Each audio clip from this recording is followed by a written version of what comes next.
Bonne fête, papa, Niket, Nielbien, docteur Nielbien. Bonne fête, papa, à vous. Bonne fête. Bonne fête à vous. C'est notre fête. Hein? C'est notre fête. On aura encore nos débardeurs, nos... Oui. Non, ça va changer. Ne soyez pas pessimiste. Vous avez d'autres idées de cadeaux qu'on nous donne on a des montres, par exemple. On a des gourmettes. Mais à la fin, on se retrouve on prend notre propre argent pour acheter nos cadeaux. Exactement. Non, mais il y a tellement de polémiques autour de cela. Nous, on préfère ne pas faire du bruit. Quel est votre meilleur souvenir, vous, avec votre père? Mon meilleur souvenir avec mon père, malheureusement, j'étais en Europe, je n'étais pas en Côte d'Ivoire. C'est quand une Française est arrivée, elle a rencontré mon père par hasard parce qu'elle animait un projet. Et mon père a sorti mon DEA que j'avais eu à une mention et elle a dansé devant lui. Ce que je n'aurais jamais imaginé que mon père puisse faire. C'est le meilleur souvenir, mais par procuration, par transposition.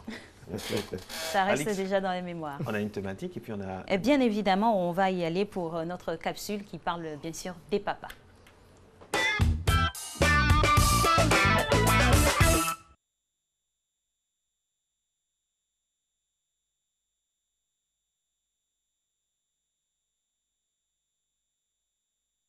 Le père, pour moi, c'est un Dieu pour la famille.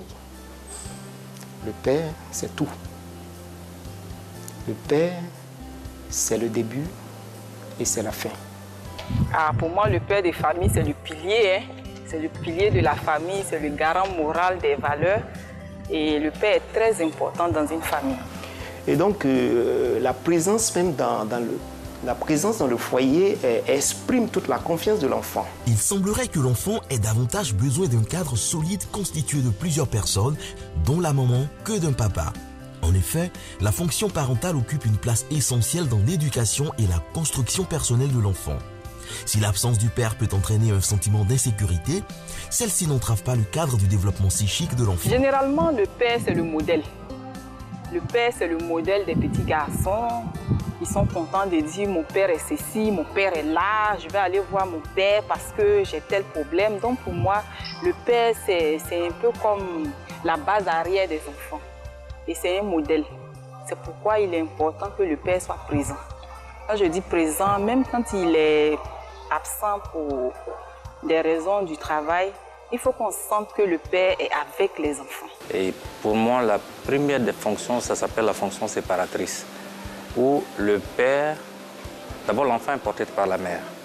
L'enfant est conçu dans le ventre de la mère, l'enfant est intimement lié à la mère.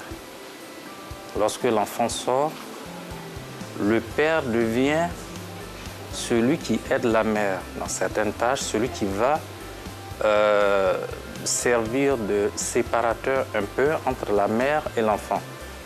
Il doit jouer le rôle d'éducateur, il doit jouer le rôle de modèle. Le père même d'abord doit être un exemple pour l'enfant, il doit être un éducateur pour l'enfant. Le père, ce n'est pas seulement qui donne l'argent pour la scolarité de l'enfant ou pour les besoins de l'enfant. L'enfant a besoin que le père soit présent. Pour le garçon, il est un modèle d'identification, celui à qui il va chercher à ressembler. Pour la fille, il est une sorte de modèle idéal de l'autre sexe, celui qu'elle cherchera à retrouver après la puberté. Donc vous auriez certainement remarqué cela qu'il y a certains comptables, certains financiers ou certains pharmaciens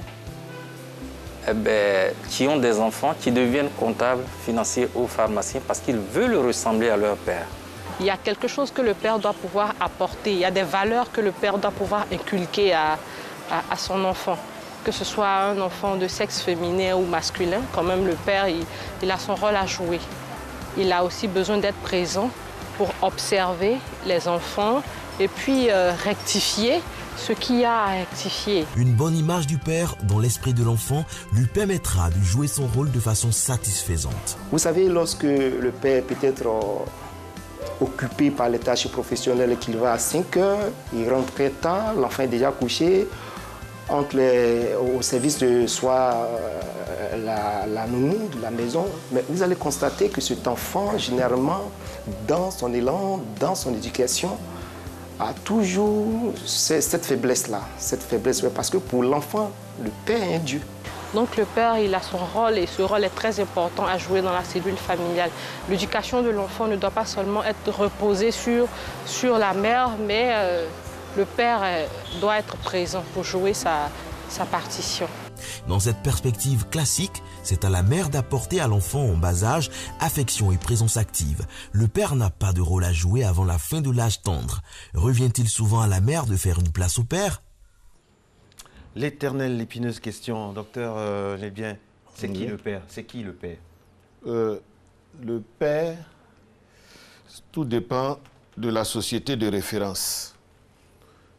La culture occidentale ont le pater, qui donne après le patriarche, qui donne la patrie.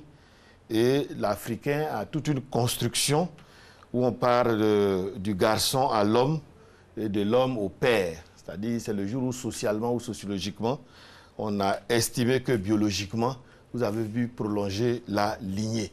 Donc c'est un statut spécifique lié à la procréation et c'est aussi un statut spécifique lié au rôle à jouer dans la société. Donc c'est socialement que le père se construit. Sinon, on reste à un état biologique où c'est simplement être un géniteur. Justement, c'est qui le père? Quelle est la différence? On en parlait tout à l'heure avec Alix. Quelle est la différence entre un père et un papa? Nous dirons qu'en anthropologie, nous n'a que la notion de père. Papa, c'est plutôt pour les enfants. Papa, une manière pater, une manière psychologiquement parlant. Bien, psychologiquement parlant, c'est vrai que l'enfant, la première personne, la seule personne qu'il voit au quotidien régulièrement, c'est-à-dire c'est la figure, le visage qu'il se représente, qu'il va appeler papa ou père. Ou qu'il va appeler papa. C'est le plus simple pour lui parce qu'il a du mal à dire père. Donc on lui dit papa, c'est nos onomatopées. Ça, c'est le système d'apprentissage le plus... Vous voyez, maman, sont les mêmes onomatopées, de telle sorte que pour lui, papa, c'est tout visage, entre guillemets, masculin qu'il voit. Ça peut ne pas être son père, mais le fait de l'avoir au quotidien, il appelle papa. Tout comme les mamans, c'est la même chose. Ça peut être une tante, ça peut être... Il va l'appeler maman aussi. C'est-à-dire c'est des visages, c'est des représentations. D'un côté, la masculinité, papa, et de l'autre côté, la féminité, maman. D'accord. Alors, docteur, c'est sûr que lors de la procréation de l'enfant, le père a son rôle à jouer tout au long de la maternité. On inhibe cette partie-là au niveau de la naissance maintenant. Quelle est la place que le père doit prendre? Comment s'insérer dans cette fusion-là entre la mère et l'enfant pour prendre toute sa place? À ce niveau, c'est aussi une question de culture. L'Africain, une fois que vous avez planté la graine, vous disparaissez complètement. Vous ne réapparaissez que pour voir le visage de l'enfant. On vous donne une semaine, vous lui donnez un nom, vous redisparaissez et vous le récupérez à 3 ans. Si c'est un garçon, pour lui donner l'éducation des hommes, et si c'est une femme, elle ira vers ses mamans. Chez les Occidentaux, au fur et à mesure, on a imposé aux hommes qu'ils assistent la dame du 3e mois où c'est consolidé jusqu'à quasiment le jour même de la naissance où il assiste, entre guillemets, excusez-moi, au spectacle. Et dans ce cas... Parce que, excusez-moi, parce que nous, les Africains, la création, c'est un mythe, ça appartient à Dieu. Et de ce point de vue, les femmes sont comme des déesses parce que Dieu leur a concédé une partie de la création. Et du coup, elles sont seules à maîtriser comment on crée. Et les hommes sont totalement exclus de ce mystère-là.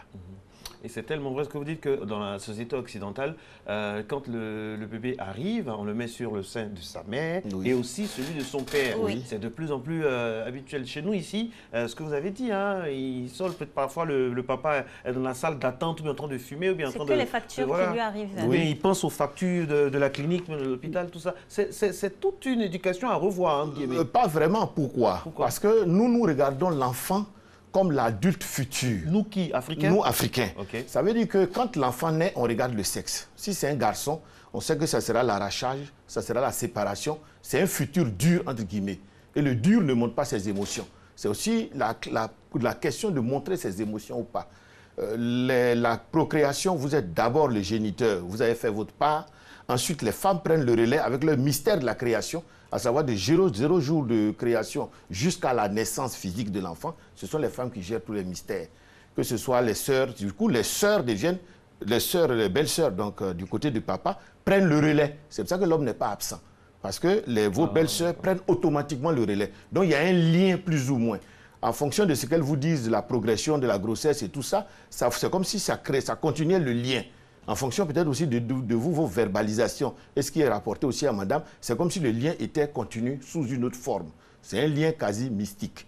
Alors que les autres ont un lien démonstratif, où au quotidien, on tient la main de la femme, on l'accompagne dans ses séances de visite, etc. Le lien est physique, mais le lien n'est pas que physique. De votre avis, qu'est-ce qui devrait être privilégié ou ajusté s'il y a quelque chose à faire? Bon, en fait, à l'époque, vous savez que le mariage était social et socialisé. Donc la femme n'était jamais isolée. Elle était entourée, l'homme était entouré. Donc dans ce schéma-là, elle n'étant jamais isolée, elle n'avait pas besoin du contact forcément physique de l'homme. Aujourd'hui, de plus en plus, avec l'urbanisation, on se rend compte que les gens sont souvent monsieur, madame. Automatiquement, ayant basculé dans ce schéma familial de famille nucléaire, on sera obligé d'aller vers ce genre de lien physique, puisque autrement la femme serait isolée et en train de souffrir difficilement avec la gestion de cette maternité-là. Quand on a passé toute cette étape magnifique de la naissance, quand l'enfant vient, quand il est prêt, quand Dieu merci, il est en bonne santé, tout ça, il faut le construire. Et le père est un pilier dans cette construction de l'enfant. Oui, bien sûr, mais il ne le fait pas seul, il le fait toujours en lien avec la mère. Parce que l'enfant a besoin, pour son équilibre, des deux schémas. Parce que l'Africain assigne à la maman un peu tout ce qui est côté affectif, affectueux, sensible, sensiblerie. Et elle attribue à l'homme tout ce qui est interdit, ce qui est dur, ce qui incarne la raison, ce qui incarne la vie publique, totémique, mythique, etc. Dieu, demi-dieu, dire la vérité, dire les choses justes, un garçon ne pleure fort, pas. Voilà, punir, surveiller, fabriquer le futur père dans l'enfant qui est là aujourd'hui. Donc, vous voyez que ce rôle est très important. Dépositaire de la lignée. De la lignée, continuateur de la lignée. Voyez-vous? Mais en lien toujours avec la mère. Voilà pourquoi quand le mariage était social, socialisé, familial, ce mariage était beaucoup plus simple. Parce que le type de femme qu'on vous choisissait, par rapport à vous-même, vos antécédents, il y avait une certaine connivence, de telle sorte que l'éducation était quasiment vue de la même manière. Aujourd'hui, où c'est spontanément chacun qui choisit sa compagne, avec chacun ses origines, son bagage, son background, son éducation, ces choses-là deviennent... C'est travers aussi. C'est travers, c'est plus et c'est moins. C'est son patrimoine. Son patrimoine culturel, éducationnel, son ADN, les choses deviennent de plus en plus complexes. Alors le père, ce baobab-là, puisque c'est de lui qu'il s'agit aujourd'hui, alors quel est son marqueur? Comment ça se passe? Le père, c'est qui? C'est comment ça se manifeste, cette paternité-là? Bon, le père, c'est d'abord ce que lui-même a reçu de ses parents. Et c'est ce que lui-même estime important et intéressant à transmettre. Le père, c'est aussi, comme vous le disiez tout à l'heure si bien, la place de plus en plus que la mère lui laisse. Parce qu'avant, il y avait deux places sans empiètement possible. Tout ce qu'on a cité qui était dur, pur, sans pleurer et autres, était du côté des hommes. Donc les femmes ne s'en mêlaient jamais. Quand un monsieur grondait, tout ce que le monsieur disait, la femme voyait ça comme une transmission de valeur. Donc tu vas régler ça avec ton père. Voilà. Il y a des parties qui lui échappaient, disaient, d'accord, quand il viendra, je vais dire ça à ton père. Voilà. De telle sorte que ces frontières-là étaient très claires pour l'enfant. Les bêtises, les tentatives, les manipulations, on pouvait essayer avec maman, mais avec papa, on tentait rien. Il y a toujours le compromis avec maman, mais avec papa, exactement. Ça passe ou ça casse. Oui, et c'était bien fait parce que ça apprenait à l'enfant à manier le sérieux et l'amour. Parce que pourquoi c'était? C'est plus de mise maintenant aujourd'hui? De plus en plus, on se rend compte que les enfants n'ont pas ces références précises-là, où le père est le père, la mère est la mère, ou quand le père interdit, ce n'est pas un père castrateur au sens de méchanceté, mais c'est un père qui voit dans le comportement que vous adoptez aujourd'hui des futures déviances et marginalités qui ne peuvent pas être acceptées par la société. Avant, même si la mère était plus tendre, mais elle conditionnait l'enfant pour lui dire que ce que ton père fait, c'est pour ton bien. De telle sorte qu'il ne voyait jamais son père en sorcier, jamais en méchant, jamais en traumatiseur. Il le voyait plutôt comme quelqu'un qui sait ce qu'il faut pour être bien dans la société, et lui n'était celui qui ne savait pas. C'est pour ça qu'on disait que l'enfant, c'est l'innocence, l'enfant, c'est la spontanéité, l'enfant, c'est le jeu. Donc le père incarnait le sérieux, l'enfant incarnait le jeu, et la maman était un peu le tampon, elle équilibrait. Quand le père était un peu trop dur, elle donnait son épaule pour pleurer, elle consolait, mais en même temps, elle expliquait que ce que ton papa fait, c'est demain que tu vas le remercier. Oui, c'est vrai. Elle ne troupassait pas l'autorité du père ou ne changeait pas ce que le papa avait dit. Contrairement à ce qui se fait aujourd'hui, papa peut dire quelque chose, maman peut dire autre chose qui va à l'encontre de ce que le père a dit. Merci beaucoup, madame. Ce qui est très perturbateur pour l'enfant. Parce que l'enfant, dans sa construction de base, a besoin de repères solides. Le oui, il faut qu'il sache ce que ça veut dire. Le non, il faut qu'il sache ce que ça veut dire. Quand c'est mitigé, d'un côté, c'est toléré, d'un côté, c'est supprimé ou c'est interdit, il ne sait plus à quel sein se vouer. Et du coup, sa construction est perturbée. Alors que quand il sait que quand papa dit non, c'est non, et que maman peut adoucir, mais elle ne va pas contredire, automatiquement, il sait à quoi s'en tenir. Mais si papa, c'est peut-être, maman, c'est oui, à un moment donné, papa ne dit plus rien, et tout reste dans la main de maman, alors que tout seul, l'enfant ne peut pas se construire rien que par rapport à sa mère. Docteur, la société a changé. Aujourd'hui, on n'a plus les mêmes marqueurs sociaux, on n'a plus les mêmes repères. Là, il y a une dilution, vous avez dit, une dilution dans le discours du papa qui est sacrifié sur l'autel de l'égalité des sexes. Oui. Quand c'est comme ça, qu'est-ce qu'on fait? Est-ce qu'il faut braquer, changer la vitesse pour envoyer le véhicule de l'éducation du papa dans une autre direction? Comment on fait? Bien. Pour nous, c'est vraiment difficile parce que l'enfant, très tôt, a besoin de repères. Donc, vous voyez que si c'est confus, il n'a pas de repères. Absolument. Il ne sait pas quand aller vers le papa, quand aller vers la maman, quelle valeur prendre chez le papa. Vous voyez, du coup, c'est confus. Parce que l'égalité des sexes pose le problème de la spécialité des uns et des autres. Nous, en tant qu'hommes, pères, quelles sont nos spécialités, nos domaines de compétences? Si on dit c'est l'éducation, c'est les références, c'est l'interdit, etc., ben, si nous-mêmes, est-ce qu'on nous les a enseignés correctement? Du coup, on peut les reproduire, parce que c'est une question de reproduction. Et si on ne les a pas reçus correctement, madame aussi peut-être ne les a pas reçus correctement, tout le monde doute. Et dans le doute, normalement, Descartes dit quand on est intelligent, on s'abstient. Alors que souvent, dans le doute, les gens foncent quand même. Et c'est là où les gens ont le plus de conviction. Parce que moins les gens ont de connaissances, plus ils pensent qu'ils connaissent. Vous voyez, c'est très dangereux. Sinon, en matière d'éducation, il faut être très modéré. Il faut faire les recherches ensemble. Peut-être qu'aujourd'hui, si on n'a pas reçu les classiques de la culture africaine, on peut faire des recherches ensemble. Chacun essaie de voir ce qu'il a reçu, ce qu'il en a tiré, ce qu'il a énormément arrangé. Et on peut aller à quelque chose de consensuel, de commun, mais surtout commun pour avoir des bases solides pour l'enfant. Parce que quand c'est oui ici, non là, il ne sait plus. Et au fur et à mesure, il pousse pour voir les limites. À un moment donné, quand madame domine trop papa, l'enfant n'a que maman. Mais vous savez que la voix des mamans, à partir de 10 ans, on ne les entend plus, parfois même à 4-5 ans. Donc très rapidement, il fait le tour de sa maman. Et puis, il n'a plus de référent, il n'a plus de limite. Parce que c'est ça aussi la notion de limite. Souvent, le papa ne parle pas, il regarde.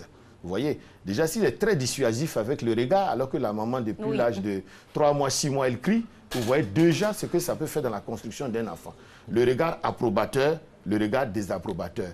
Moi, je vous ai dit, j'étais à distance à Paris, mais j'ai senti la joie de mon père à travers mon DEA danser devant la Blanche. Et ça m'a marqué. Vous voyez ce que ça veut dire? C'est-à-dire que c'est un lien très fort. Ça vous dit que ce n'est pas la peine, c'est pas parce qu'on a porté l'enfant qu'on garde un lien. Mais les valeurs que mon papa m'a données de réussite sociale, de succès, de sérieux, moi, je les trouvais incarnées dans ce DEA qui le faisait danser. Docteur, parlons donc d'acquis et de réception. Quand il advient malheureusement que le père n'est pas présent dans la vie de l'enfant ou par un concours de circonstances, le couple est disloqué. Comment maintenir quand même sa présence dans la vie de l'enfant pour le construire et lui apporter ce qu'il faut? Il y a deux réponses. La réponse africaine, il n'y avait que le père social. Ça fait que même s'il disparaît à l'issue d'un décès ou d'un divorce, etc., automatiquement, les frères, les sœurs des paternels ou naturellement les frères et les sœurs de la maternelle jouent le rôle parce qu'il lui faut la figure masculine. Voilà. Donc nos oncles maternels, ce que les Blancs appellent les oncles maternels, mais que nous on appelle selon les systèmes matrilinéaires nos papas, les vrais papas sociaux qui font les sacrifices pour nous, ou selon les systèmes patrilinéaires, ce qu'on va appeler nos frères. Donc, ils prennent automatiquement le relais. C'est-à-dire que l'Afrique a toujours réglé la chose de telle sorte que maman ne disparaisse jamais, papa ne disparaisse jamais. Parce que c'était pris collectivement, collégialement, à la limite même, votre mère biologique pouvait être là et c'est une tante qui vous donne à téter. Votre père biologique pouvait être là, c'est un autre qui vous donne la correction. Parce qu'on prévoyait ces cas de disparition. Le jour où vous n'êtes pas là, automatiquement, l'enfant ne sent aucun vide. Voyez-vous. Et aujourd'hui, nous sommes en ville. Malheureusement, vous avez raison. Quand les séparations se produisent, la situation est extrêmement compliquée. Pourquoi? Parce qu'il y va de la maturité du couple. Parce que souvent, les gens ont tendance à se servir des enfants comme moyen de manipulation et de chantage. Vous voyez que là, l'intérêt supérieur de l'enfant est totalement sacrifié. Oui. Docteur, dans ce cas de figure-là, très important, le rôle de la maman est très déterminant parce qu'il ne faut pas construire dans la mentalité des enfants une monstruosité du père, ce que j'appelle une monstruosité ambiante. Il faut garder les fondamentaux qui font que l'enfant a besoin de la masculinité requise pour s'épanouir. Exactement, vous avez raison. Mais c'est lié aussi, vous avez raison, hein, ça c'est l'idéal. Mais dans la réalité, c'est ce qu'on appelle un phénomène de transfert. Si monsieur vous a fait suffisamment mal jusqu'à ce que vous vous quittiez, quand vous regardez l'enfant, c'est comme psychologiquement, mal, voilà, inconsciemment, c'est comme si vous voyez encore le père. Voyez-vous? Donc ça fait que toutes les mamans, ce serait l'idéal de laisser l'enfant en dehors de cela et de lui donner le cadre de reconstruction avec le père, soit biologique, soit sa famille, etc. Mais si la maman aussi n'a pas été suffisamment épaulée, qu'elle n'est pas suffisamment solide, ça devient un réflexe. Chaque fois qu'elle verra l'enfant, elle verra le monstre. Voyez-vous? Parce que tout dépend aussi comment le processus de séparation s'est plus ou moins conduit. Parce que si c'est au bout de 5 ans, 10 ans, elle a espéré, elle a tenté de recoller les morceaux, etc., vous voyez que l'espoir est toujours à la hauteur de la haine. Si elle a mis beaucoup d'années pour accepter cela, se sacrifier, le jour où c'est fini, elle se rend compte que tout ça n'a servi à rien, automatiquement, dès qu'elle verra l'enfant, malheureusement, ça sera encore un motif de déception, de perte de temps, etc. Donc, sans même le faire exprès, c'est un phénomène de transfert. C'est à cause de toi que je souffre, c'est à cause de toi que je n'ai pas été heureuse, puis qui sait même c'est à cause de toi qui m'a quitté. Bon, vous voyez, donc l'enfant est totalement diabolisé, le père est monstruisé, et du coup, tout le monde sort perdant. En fait, c'est un schéma, vous avez raison, il faut que la mère reconstruise l'enfant et se reconstruise aussi. Elle redonne sens à sa vie. Parce de façon objective. Tout à fait. Sinon, après, tout est négatif. Le père est diabolisé, comme vous dites, l'enfant aussi est diabolisé, la maman elle-même ne se retrouve pas. Parce du coup, elle n'a ni mari, ni enfant. Parce que l'enfant aussi se replie sur lui-même, puisque c'est l'objet de... Normalement, ce genre d'enfants penchent plutôt vers le parent qu'on déteste le plus. Ça dépendra. Il y en a qui disent que les filles pencheront toujours vers l'homme. Il y en a qui diront que ça dépendra. Ah oui, mais à ce niveau-là, tout dépendra aussi, vous avez raison, mais depuis quand le travail de SAP a été entrepris et comment ça a été entrepris? Parce qu'il y a des gens qui arrivent, qui ne sont pas matures et qui ont une manière de raconter les choses où ils ont tout le temps raison. De telle sorte que si l'enfant très tôt il est intoxiqué, en même temps c'est fait aussi avec peut-être des petits cadeaux, des petits chantages. Tu peux regarder la télé, une certaine permissivité. Et comme l'enfant aime bien le côté mou des choses, il aura tendance, sans savoir qu'on lui fait du chantage, on veut qu'il passe de ce côté-là, à peut-être se faire avoir. Mais à ce niveau-là, docteur, il y a toujours dans l'évolution de l'enfant un moment où il aura les deux versions. Oui. À partir de cet instant-là, quand il a les deux versions, quelle est son approche, quel est son comportement, comment il doit se comporter vis-à-vis de tel parent ou d'un autre parent? Bien, il y a lui-même déjà ses souvenirs. On pense qu'à partir de 3-4 ans, ça dépend quand la séparation s'est faite. Les enfants comprennent. Hein? Oui, voilà, justement. Oui. Comprennent. Ils ont leur propre opinion. Oui, ils ont libre arbitre. Voilà. oui. Après, c'est tranché, c'est tranché. Voilà, vous avez beau expliquer, vous avez beau les tirer de votre côté, mais eux-mêmes ont leur vécu dans cette affaire-là. Ils ont l'intensité des moments, soit petit, hein, soit-il, hein, qui passe avec le Après, voilà, ils tamisent et puis... Voilà, et puis ils essaient de faire des choix pour se construire. Et c'est même mieux pour eux, parce que si très tôt ils ont compris que la vie de papa et maman n'est pas ma vie, ils vont chercher à se reconstruire. Faire eux-mêmes leur propre vie. Voilà, le deuil sur les parents. Parce que si mes parents deviennent toxiques, au sens où ils veulent régler leur compte sur moi, mon dos, je ne suis pas obligé d'accepter cela. C'est la meilleure décision. C'est la meilleure décision. Parce que votre vie est propre à vous. C'est vrai qu'on se réfère, les parents sont des référents dans le cadre de la protection, de l'encadrement et des repères solides. Mais si c'est le contraire qui commence à se passer, prions Dieu pour que le plus tôt possible on soit mature pour commencer à faire nos propres protéger soi-même. Docteur, dernière question. C'est qui un bon papa?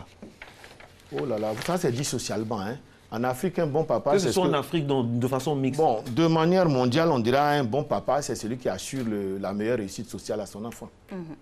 Il pense à l'avenir. Il projette, voilà. C'est-à-dire dans 15 ans, 20 ans, 30 ans, 40 ans et jusqu'à la mort, on demande qui a éduqué celui-là, qui est son père, qui lui a donné les bonnes valeurs. C'est clair. C'est ça la grande réussite pour un papa. Merci de la naissance à la mort. Bonne fête des pères à vous. Merci que vous êtes un papa. Ce qui me plaît chez docteur, c'est que vous êtes un papa qui allie la carotte, le bâton, la carotte occidentale, le bâton africain. Et franchement, vous le faites si bien. Merci Vraiment, beaucoup. Bonne fête à vous, Merci beaucoup. Papa Yelbe Nikel. Merci de beaucoup. la part de vos enfants, ils m'ont dit de vous le dire, qu'ils sont fiers de vous. Merci parce que vous êtes beaucoup. un papa bien, papa bon. Merci et beaucoup. aussi un bon papa aussi pour l'équipe de la matinale Merci dans la sociologie. beaucoup. Merci. Merci beaucoup. Merci pour ces compliments. Bonne fête à tous, mais il y a des mouvements là. Bonne fête à oui, il y a tous les des papas. docteurs, ne partez pas. Ah, d'accord. On a décidé d'offrir des cadeaux à tous les papas. Vous voyez, vous avez le plus gros. Il fallait juste attendre. La patience, ça paye toujours. Bonne fête. Vous savez que je suis patient quand même, vous savez. Oh là là. Et bonne fête à vous. Merci beaucoup du fond du cœur. Merci beaucoup. Merci pour tout. Merci. Pour cette marque d'attention. Ben voilà, c'est terminé. Que il y a une Dieu vous enveloppe. bénisse. Alix a mis une enveloppe dedans. OK. Vous Que aimez Dieu ça? vous bénisse et qu'il vous Merci. accompagne pour tout. Merci Et infiniment. sachez que comme papa, je suis très fier de vous et de tout ce que vous faites. Oh, merci Chaque fois beaucoup. que je passe ici, les gens m'appellent et ils me disent combien de fois ils vous font des bénédictions. Amen. Merci Merci papa. infiniment. Merci Merci beaucoup. papa. Ben voilà, papa, c'est terminé.